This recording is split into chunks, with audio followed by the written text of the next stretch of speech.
Well, welcome back. We're already up to Module 14 and of the Series 65 and 66 classes.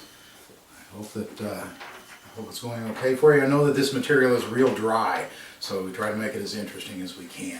One thing let me throw out real quick, and that is that all of our sponsors and I and you, we all have the same goal, and that's for you to succeed, not only in passing the test, but also once you get into production. So remember, everybody's on the same team, and that's your team.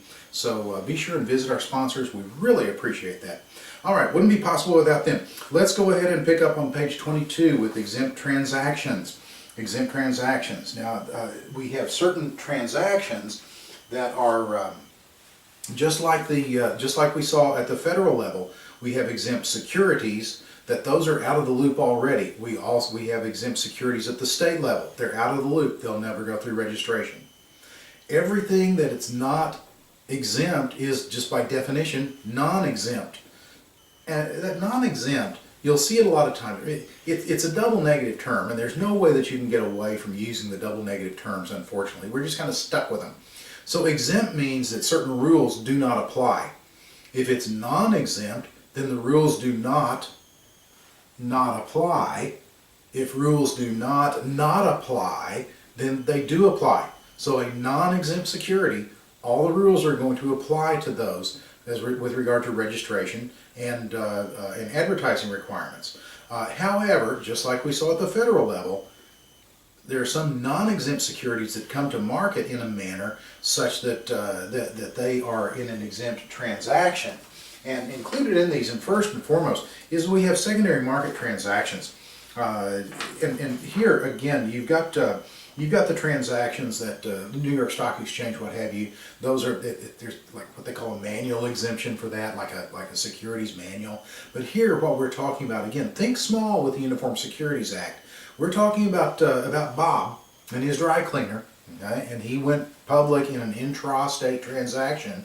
And so now the thing is that he needs to sell some of his stock because his kids are going to college. Got to pay some bills. So he wants to sell some of his stock.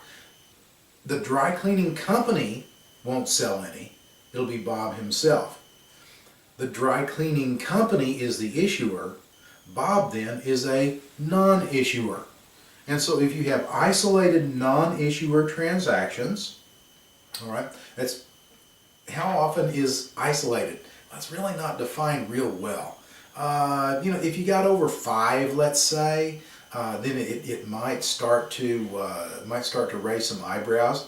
But did it take 6 or 7 transactions, individual transactions, for Bob to sell enough to pay for tuition?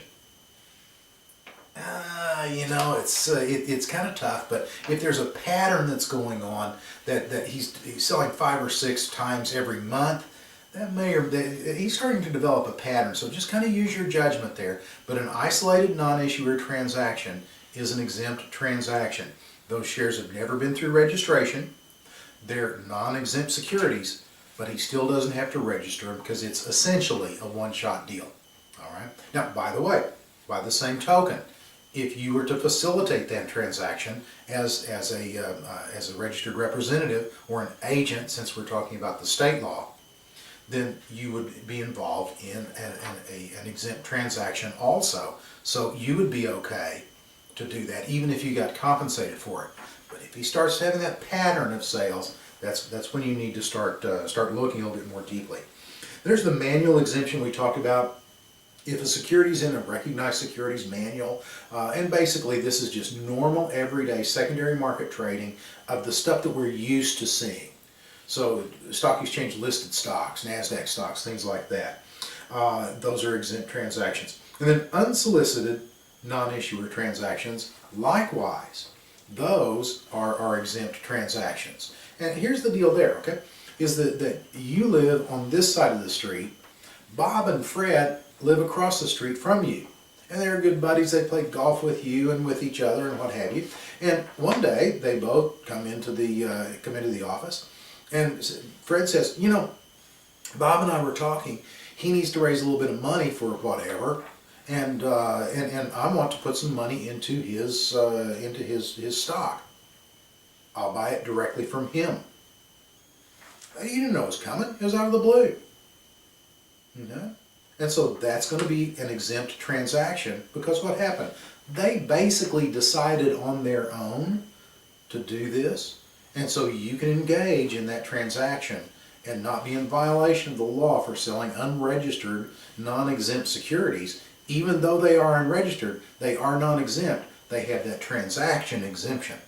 Okay? Now, the flip side of the coin is, what happens if you mark every ticket unsolicited? The administrator is going to look at that and say, I don't think so. They're all solicited because I can't tell the difference. Okay? So, like I said, just if it's unsolicited, okay to mark it that way. Be sure to mark your ticket. But if you solicit something, say it. Just be truthful. That's all everybody wants you to do. Transactions between the issuer and the underwriter. We actually saw this when we were talking about the federal exempt transactions, where the issuer, Bob's Dry Cleaners, in this case, is going to sell to an investment banking firm that's going to take these things public. So basically what that means is that here's Bob's Dry Cleaners. There we go. And they're going to use a broker-dealer to sell to the public. This transaction, where those securities wind up over here, okay, that's an exempt transaction. That is the reason, really, why someone who represents the issuer over here, like Bob, and engages himself in that transaction on behalf of the issuer, representing the issuer, does not have to register because he's representing the issuer with regard to an exempt transaction. So that's another example of an exempt transaction at the state level as well as the federal. Okay? And then you've got fiduciary transactions. Here's the way that I like to look at this one. The first one on the list is a foreclosure sale. If the sheriff forecloses on a house or a condo or a lake property or something like that, eventually it's going to wind up at the sheriff's sale. And the sheriff's going to be selling real estate. Does the sheriff have to register as a real estate agent? No. It's what he does. And the same thing if he has to foreclose on Bob's stock. He's going to sell that stock. Doesn't have to register as an agent because he's engaging in an exempt transaction. Okay, trustee sales, executor sales. So the thing is that I can, if I'm the executor of someone's estate, I can actually engage in a transaction where I sell that stock to raise cash for the estate because none of the grandkids want the business, okay? Where it was a passive investment, we weren't involved in the management at all. Need to turn it to cash. I can do that and not be in trouble because that's an exempt transaction. And then sales of securities. Oh look, it's in bold italic. The word to. That's one of the two biggest little words on the whole test. All right? And here's the other one, is the word of. Because what we have is a situation where we saw with exempt securities, that securities of banks are exempt, of investment companies at the state level are exempt. But what you have at the state, well, actually, it's a good way for both, okay, is that if you have somebody over here, it can be an issuer, it can be a non-issuer, it doesn't matter. The thing about it is that if these securities are sold to a bank, then this is an exempt transaction. Okay? The securities are non-exempt, but the transaction is. And this is a good note to make, okay? In fact, while we're making notes, remember that you actually have the ability to take as much time as you need within reason. Okay? I mean, somebody I heard that the proctor came in and said, you need to get started now. I said, well, how much time did you take? He said, 45 minutes. If you can write 45 minutes worth of notes, you don't need that many notes, okay? But basically, you can write out as many notes as you need within reason. And the proctor has to give you that time. It's just in the rules. And this might be a good little reminder, is that 2 equals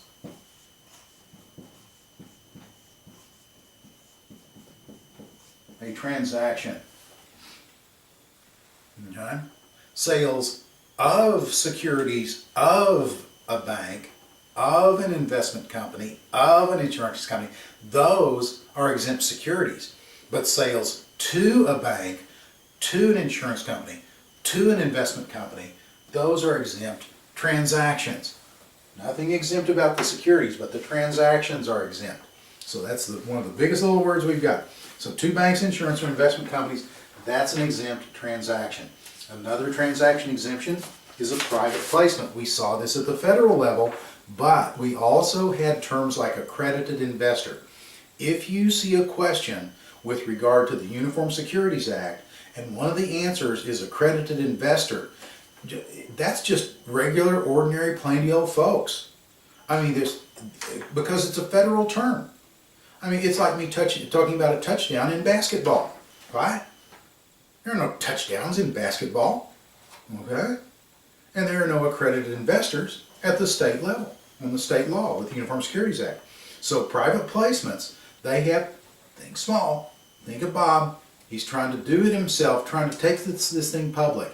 And so he can make a maximum of 10 offers in a 12-month period, a rolling 12 months. If he makes his 11th offer, he's made a public offering. Okay? So he's maxed out at 10. And institutional offers don't count. Let's figure this one out, okay? What did Bob do?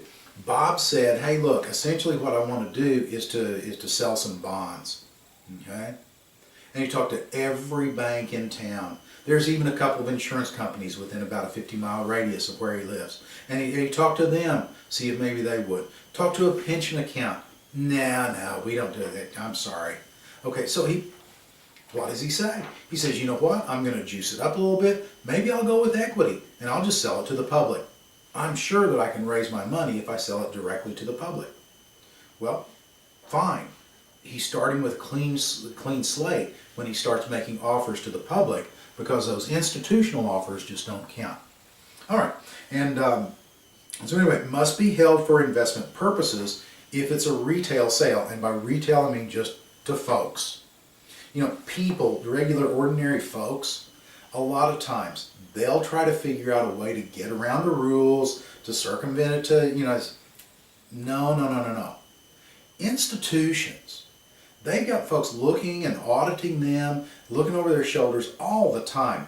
They are much less prone to perpetuate a fraud than individuals are. I can talk to my buddy, we can get in cahoots with each other. But I go and talk to the Oklahoma Teachers Retirement Fund and say, and by the way, if you do this, then whatever. Well, they're going to kick me out of their office so fast it'll make both our heads swim. All right? Institutions just don't do that kind of stuff. So you need to intend at least to hold it long term in a private placement if it's a retail sale. Now, conversely, what happens? You buy it 2 months later, there's a car wreck and you've got medical bills up to your eyeballs. Are you stuck with it? No. Let's see, what do we say? In the public interest and? Okay, starting to make sense how those things all blend together? Yeah. Okay, so hold it for long term if it's a retail sale. And then this last one is very important. No commissions can be paid. No commissions can be paid. Let's see. Okay, here we go. Let's just go ahead and use this one, okay? And we'll just say that this is Bob, and he's representing Bob's Dry Cleaners. And he is going to sell these securities to either the bank, or since we're talking about private placements and institutional offerings don't count, he's going to sell it to, imagine that there are 10 folks there that he can make offers to. By the way, if they don't buy it, doesn't give him a new offer. All right, so anyway, basically what's he doing? He is acting in the capacity of an officer for the benefit of his dry cleaning company. That's what he's doing. But because all that money, because the arrow goes both ways, all that money is going to go to the business.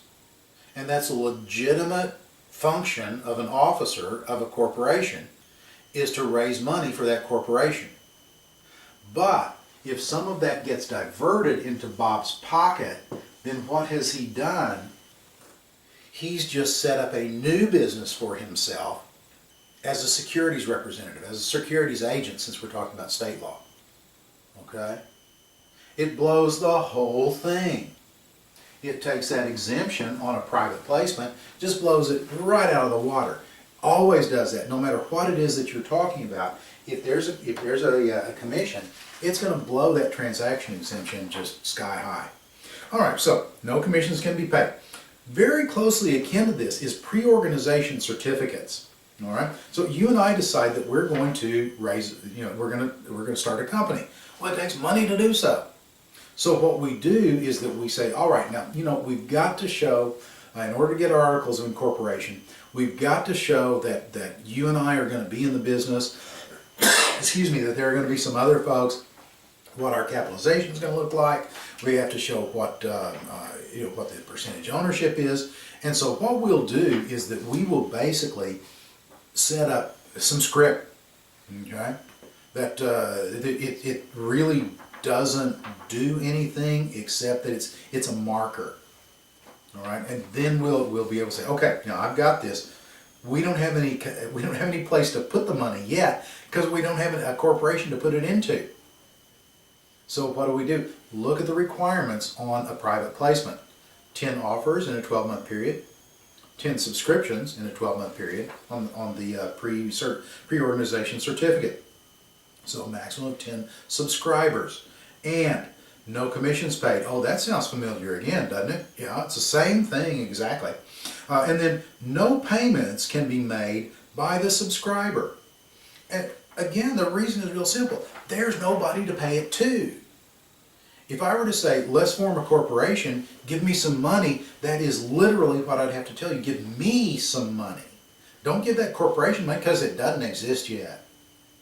Give me that. That's all wrong. Okay? So no payments can be made. And then what happens is that basically we take those pre-organization certificates, once we get the articles of incorporation back, then the corporation's able to make 10 offers, and we all say, yeah, and there we go, we've got private placement on the stock. So it's like they just go hand in hand. It's an easy way to look at it. All right, and the administrator may revoke the exemptions of any transaction exemption. Any transaction exemption. All right? Now, if we look at the securities that he can exempt those, or revoke the exemption of, basically what we have is that there are certain securities or certain security exemptions that are objective and some are subjective. All right, like for instance, if I have a government security, that first category, if it's a governmental issuer, is the school board a governmental issuer? Well, yes. Has it been? Yes. Will it always be? Absolutely. There's no question about it. It's an objective observation of fact. But what about that nonprofit? Can we have a nonprofit that turns out to be for profit? Yeah. People go to jail for it all the time. Okay? That exemption can be revoked. All right? What about if it's short term? Well, you have a calendar and a pencil where you can mark off the days. That's objective. Cannot revoke that. Okay? What about the like a public utility commission, a common carrier? Okay? Wait a minute. It's public utility commission? Yeah. Is it governed by or regulated by a public utility commission, a PUC? Yeah. That's a statement of fact. Administrator cannot revoke those. But the charity exemption, yes. Or other things that could possibly be scams for or for ways to rip people off. People could use pension, profit sharing, savings, or other benefit plans for their own benefit as opposed to the benefit of the participants in the plan. Be in a lot of trouble, but they could do it. Just like it'd be in a lot of trouble if you had a nonprofit that turned out to be for your benefit. All right, that can be revoked. The others are objective, so those cannot be revoked. And the burden of proof is on the one claiming the exemption. This is just like your taxes. I mean, you could claim your dog food as a business expense. Yeah, you could do it. The thing is, if the IRS agent came knocking on your front door, who would have to prove that it's a legitimate expense? You would because you claimed it. It's the same thing on this exemption. Exactly the same thing. So burden of proof, who claimed it? They're the ones who got to prove it. The administrator may require fees, ongoing reports. Well, that makes sense. Okay. Escrow accounts. Oh, wait a minute. That's kind of odd. Let's talk about it for a second. Think locally.